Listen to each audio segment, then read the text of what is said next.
Hey everybody, we are currently in the building at the Nowear compound with Karl Hinkley, and I thought it would be super fun to go over Karl's bikes with him. Yes, bikes. He's got his brakeless bike and a brake bike, and take it away, Karl. Okay, how's it going, everybody? I'm gonna tell you about my brakeless bike first. It's a Danimal build. We're gonna start right up top. I like running the extra long XL ODI grips. I started doing this when I started riding brakeless almost 30 years ago. And back then they didn't offer these long grips, so I would cut up 4 mountain bike grips to cut the flanges off, and then I would link them so they go down the bar. So when ODI came out with these, I was super stoked. Not sure if you can still find them a lot now. I had to buy this pair off eBay during the pandemic, so it was really hard to find them, but I wanted to color match the like superhero style looking bike. So I love these grips. I can grab anywhere when I spin bars, do things that I like. I got the Tuck U bars, our brand, the Nowear bars. The reason I really like these bars is we designed these to be really thin right here. So when you're doing turn downs and stuff like that, you have a lot of clearance for cranking as far as you want. And if you didn't know the story behind our crossbar, and the reason we did this originally is I'd gone through quite a few knee surgeries, and I like to do candy bar manuals and stuff, and I was struggling to get my foot up and over, and that was the whole purpose behind doing the crossbar like that. And then we realized it's great for a lot of other things, tuck no-handers, stuff like that, and we just kept making them, and we keep loving them. Brings us to my stem. This was a signature stem we made for Jacob Theme, which is a really good friend of ours, and Jake's killing it out traveling the world right now. I love this stem, and I'm very proud to rock it. It's got his little logo up top, JTP. These stems are made right down the road. All our stem stuff is made in a USA machinist right down the road from us. So that's pretty cool. We like that. We'll continue down this direction before we flow back. Running an Odyssey Fork. Big fan of the Odyssey Fork. We have a steeper head tube. You guys might hear some grinding sound going on there. That's because our buddy Sam Bustle's cutting up some angle iron to make some new grindable ledges in the building. So we came outside to talk about this a little bit more. So we're talking about the fork, okay? I got the Odyssey Fork. It's the R32. Now the reason I like the R32 is it's raked out a little more, but since on our Nowear frames we go with a little steeper head tube, that way we can take away the leverage from the top and strengthen up the frame, but that makes it a little more responsive. And on this particular build, this is the bike I like to go big with, or semi-big for whatever I call big nowadays, at least for my age. So that it's not too twitchy up there, I like to bring that fork out, and it brings both worlds together for me perfect. I really enjoy it. We'll go down here and talk about my wheels. Really stoked on this wheel set. For one, I'm still rocking the Tree hubs, and Sam was a good friend of mine at Tree, and I've had great luck with the Tree hubs. So I've literally never had an issue with them, and I just swear by them. They're awesome. Very, very good set of hubs. And when we were going with the superhero look on the bike or whatever, I think these are the Dugan, the Dugan colorway Odyssey. You remember which one's that? Lighthouse. Lighthouse, they are. Yeah, sorry. You want me to edit that? No. Okay. All right. I couldn't remember. The Odyssey Lighthouse rims. I guess they didn't make these very long in this Dugan colorway, because I've had a bunch of people ask me about them. I have no interest in getting rid of them. I love my bike. So these have worked out really good. Got my Maxxis tire here, the Grifters. We've had a little trouble getting those recently, but I swear by these Grifter tires. Like, you're gonna run them for 2 years solid, and I have no issues with them. So a very big fan. Got a little bend right now, but it's brakeless, so it's no big deal. You just keep rocking it. My pegs here, I run tie pegs, and it's not for any particular big reason. I run the tie pegs just because my wife bought them for me in Christmas of 2002. And I got used to the way they stuck on coping, and with different materials can feel a little different in the slip, and I got so used to them for so long that I just keep rocking them because I know how they feel, and I don't want to change that too much. There's a lot of great pegs out there, and they're sentimental. My wife got them for me. That's pretty cool. Let's move along here. I'm rocking the Danimal frame. I have so much pride in having that name on my frame because Dan Nielsen is one of my best friends in the world, and to be able to ride a frame with his name on it, it gives me so much pride. Dan and I got together and we designed this bike, and I couldn't be more proud to have his name on here. This frame is a 21-inch top tube. I got the 75/75 head tube, 11.6 bottom bracket height, a 9-inch standover, and a 13.25 rear end. It pretty much gives me everything I want to do when I ride brakeless, I ride trails, or I'm riding park where I want to flow the park and go a little bit bigger. If you guys have heard my stuff before, and if you haven't, I'm gonna give you the quick pitch on our frame here and why we enjoy this so much is our angle brace right here, and we call it a virtual top tube. So when we measure the 21, we're still going from here to here, so it would measure like a normal frame, but then you're getting a couple extra inches of clearance.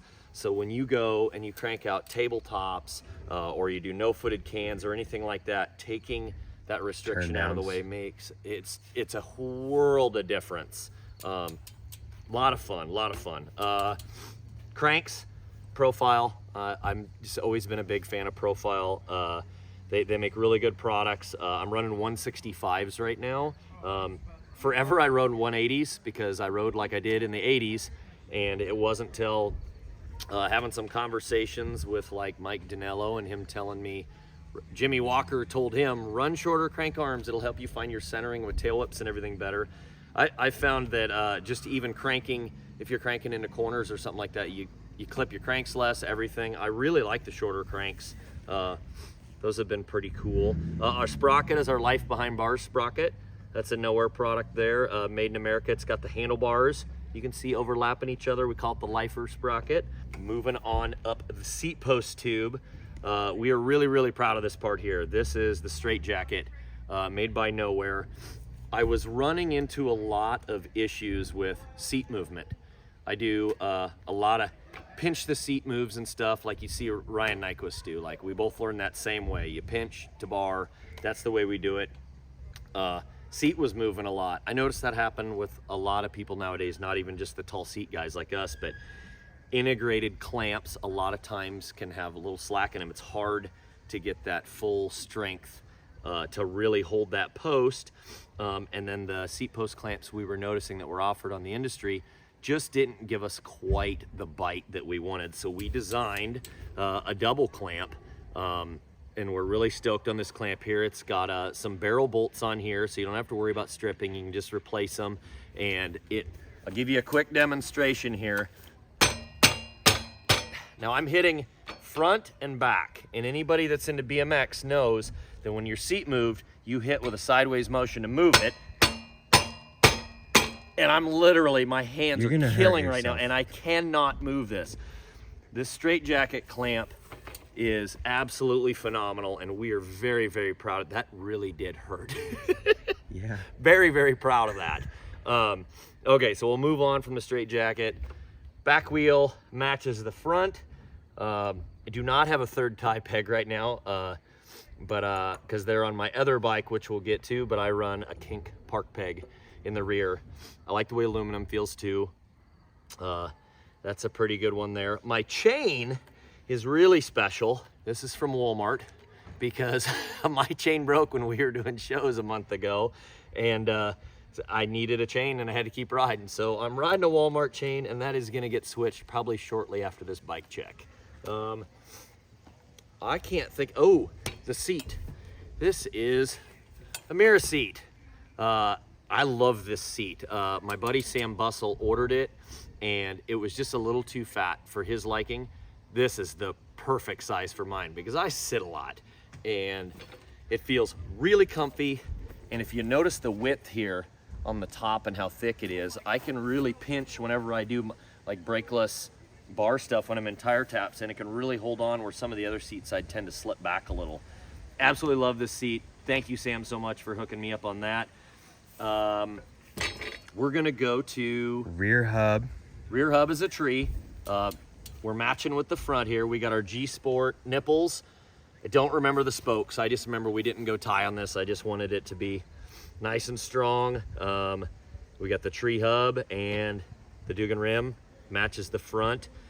These pedals, I'm not sure which, these might be the Dugan's grandstand. They're the Dugan grandstands, aren't they? Those in the are red Dugan pedals, and his Dugan colorway. So I swear by these pedals. Like, not only is Odyssey just one of the best companies out there that makes amazing products, but I've been running this style pedal, I would essentially say since the 80s, because I ran a Shimano DX pedal, which if you're older, you probably remember what that is. The thing I like about them is they're concave and they dip. I'm not really into flat pedals, and these have almost the same grip pattern as what a Shimano DX did. So those are pretty much non-existent now. So I started ordering, can't remember, Odyssey came out with a pedal, and it was right before that, it was called a Trail Mix. And I ran that, and then I ran their Trail Mix, and now I think it's called the Grandstand. It's all the same pattern, rides the same, rides phenomenal. I absolutely love it.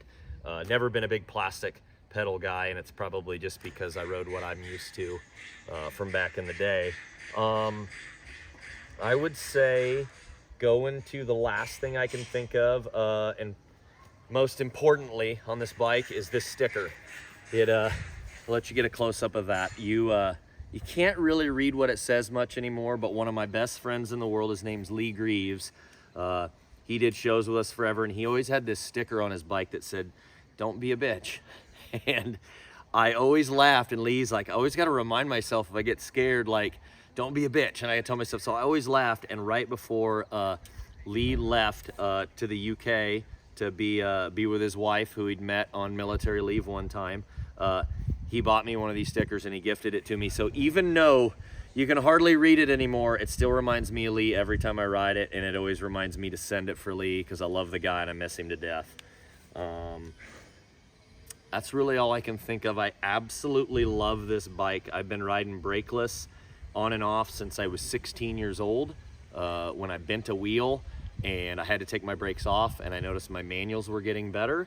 So I just kept going with the Brakeless thing, and people laughed at me at contests for a while because Brakeless was not really a big thing back then. And the next Brakeless rider I saw was the Gons. So my nickname became Suicide throughout the years because I'd show up without brakes, and people hadn't really seen that yet. So I've always been very partial to the Brakeless thing. I love it. And that's my Danimal build right there. And since that was a pretty hefty bike check there, we're gonna postpone the other brake bike to another video. So make sure you stay tuned for that one. And since this is wrapping this one up, where can they find you online? NowearBMX.com is our website. You can find us on Instagram, Nowear BMX, Facebook, Nowear BMX, and TikTok even, Nowear BMX. We got all our areas covered. Guys, my phone number is all over the internet. If you ever have any questions about bikes, I talk to people literally weekly. We try to be really sociable. I want everybody to be as happy as they can whenever they're interested in make a purchase. We don't ever push our sales of our products. We want to make sure it's something that fits you and that you're stoked on. Call me direct. We'll sit on the phone for 20 minutes and talk bikes. Absolutely love it. I'm in this sport to have fun and to make people happy. So stay tuned. Hope you enjoyed this bike check with Karl, and we'll get to the next one in a few days, in a week, whenever it is. It's coming out soon though, so subscribe if you haven't. Follow Nowear and all their socials, and we'll see you tomorrow for another video. Thanks for watching.